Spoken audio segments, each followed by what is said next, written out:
हम दुनिया के चक्कर में पड़े, फूफा ना गुस्साए जाए, जीजा ना गुस्साए जाए, चाचा ना रूठ जाए, इनको मनाने के चक्कर में जो है सारा जीवन इन्हीं में बर्बाद कर देते हैं महाराज। और सही चीज ये है कि इनके चक्कर में मत पड़ो, उनको मनाओ। अगर वो मान गए, वो आपके हो गए ना, तो ये संसार के जितने रिश्ते नाते हैं सब आपके पीछे खड़े रहेंगे। जैसे ही केवट ने देखा इतना बड़ा परिवार हमारा, तो केवट भी बड़ा चालाक था। कहा रुको, ऐसे लिया वो कठौतवा, अब ऐसे अंजलि में ऐसे जल ले, कुछ पिए कुछ गिरा दे। तो घर वालों को झूठ का भेद है नहीं। अब देवताओं ने देखा राम राम सब झूठा कर दिया, तो देखते ही देखते जो वास्तविक परिवार था वही रह गया, बाकी परिवार गायब हो गया।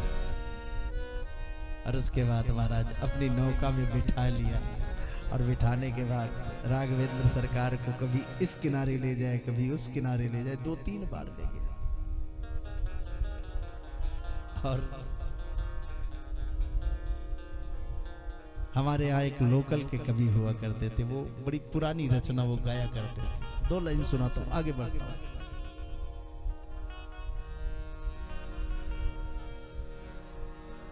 कि मोरे राघव जी उतरेंगे पार,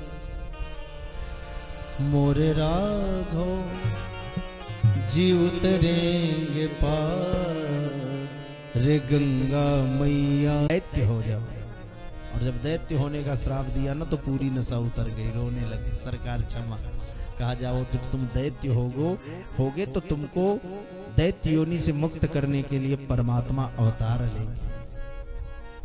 तो वही कश्यप जी महाराज, जिनकी 2 पत्नियां हैं, दिति और अदिति। दिति पुमान दैत्य। एक नियम बनाया गया है, जैसे सोने का समय क्या होता है, रात्रि होती है। अब मान लीजिए दिन में नींद आए चाहे तब, कहा भोजन के बाद घंटे आधे घंटे। आज उनके शरीर के अंगों को स्पर्श करने लगे। कश्यप जी बहुत समझाए, लेकिन वो मानी नहीं। अंत में वासना तृप्ति के बाद उसको ज्ञान हुआ कि बहुत गलत कर गए। संध्या का समय है, क्यों? क्योंकि महाराज संध्या का समय भगवान शंकर और पार्वती के विहार का समय होता है, वो घूमने निकलते हैं। इसीलिए हमारे यहाँ नियम ये बनाया गया है कि संध्या के समय क्या करना चाहिए, दीपक जलाओ, पूजा करो, भगवान देखें। जिन घरों में ये सब होते हैं उन घरों में लक्ष्मी हमेशा विराजमान रहती है। महाराज दिति रोने लगी, अब क्या होगा? कहा चिंता मत करो, होगा तो दैत्य ही निश्चित है, लेकिन इसका उद्धार करने के लिए परमात्मा आएंगे। महाराज कालांतर में कहानी सम्मते घर घरितम सखेतम क्षयिष्णु मायामयसु करस्य। वही हिरण्याक्ष हो, हिरण्याक्ष गंदगी में देवता जाए कैसे? तो उन्होंने शूकर का स्वरूप धारण किया। जैसे माता पिता नहीं, जब बच्चा छोटा रहता है तो मां क्या करती है?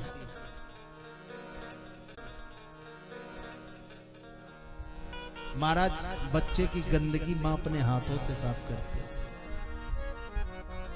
इसीलिए तो कहा जाता है, हमारे यहाँ स्तुति बोली जाती है ना, कहा त्वमेव माता च पिता त्वमेव, त्वमेव बन्धुश्च सखा त्वमेव विद्या द्रविणं त्वमेव, त्वमेव सर्वं मम देव त्वमेव माता। जैसे माँ अपने बच्चे का लालन पालन करने में बिल्कुल किंचित मात्र घृणा नहीं करती है। जगत के कल्याण के लिए परमात्मा ने शूकर का स्वरूप धारण किया और लेकर के जब पृथ्वी को चले ना, तो महाराज रास्ते में हिरण्याक्ष को जब पता चला तो वो दौड़ करके आ गया और भगवान से बार बार कहने लगा हमसे युद्ध करो, हमसे युद्ध करो, हमसे युद्ध करो। भगवान ने कहा नहीं नहीं रहने दीजिए, ए भैया जाने दीजिए, युद्ध बचाना चाहिए। जो बलवान व्यक्ति होता है युद्ध को बचाता है, एक बात। और ग्रामीण भाषा में अगर कहा जाए तो हम बताएं काहे भगवान कह रहे थे। देखो पहले तो झगड़ा कभी नहीं करना चाहिए, और खास करके अगर आपकी पत्नी आपके साथ में हो तो महाराज बिल्कुल कभी झगड़ा करना मत। अब आप कहेंगे काहे? देखो भैया अकेले अगर विवाद हो जाए, मान लीजिए मारपीट हो ही गई, तो दुई आपो मारे चार मार खा लिए, कोई बात नहीं, घर चले आए। अब अगर पत्नी साथ में है, अब आप करारी गए हैं, अब कोई बात हो गई और झगड़ा हो, खाएंगे घर में जीवन भर बोल नहीं पाएंगे। थोड़ा सा आवाज तेज होगी तुरंत कहेंगे हाँ हाँ बस हमको पता है, फिर करारी में इतनी आवाज नहीं निकली।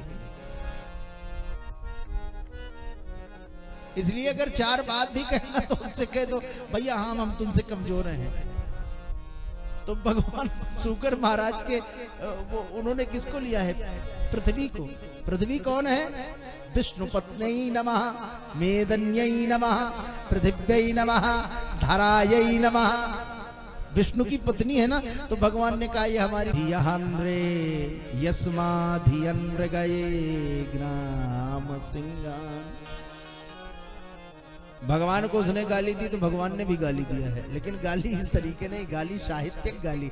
भगवान ने कहा अरे भाई, भगवान को उसने कहा तुम मृग हो। सबसे कमजोर पशु किसे माना जाता है? हिरण को ना।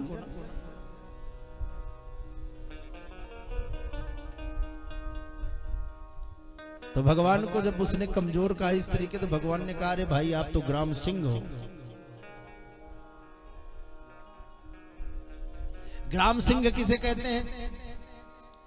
गांव के शेर को। और गांव में शेर कौन होता है? अरे बताइए ना वकील साहब, गांव का शेर कौन? कहते नहीं कि अपने गांव में कुकुरो शेर हो, कहते हैं ना।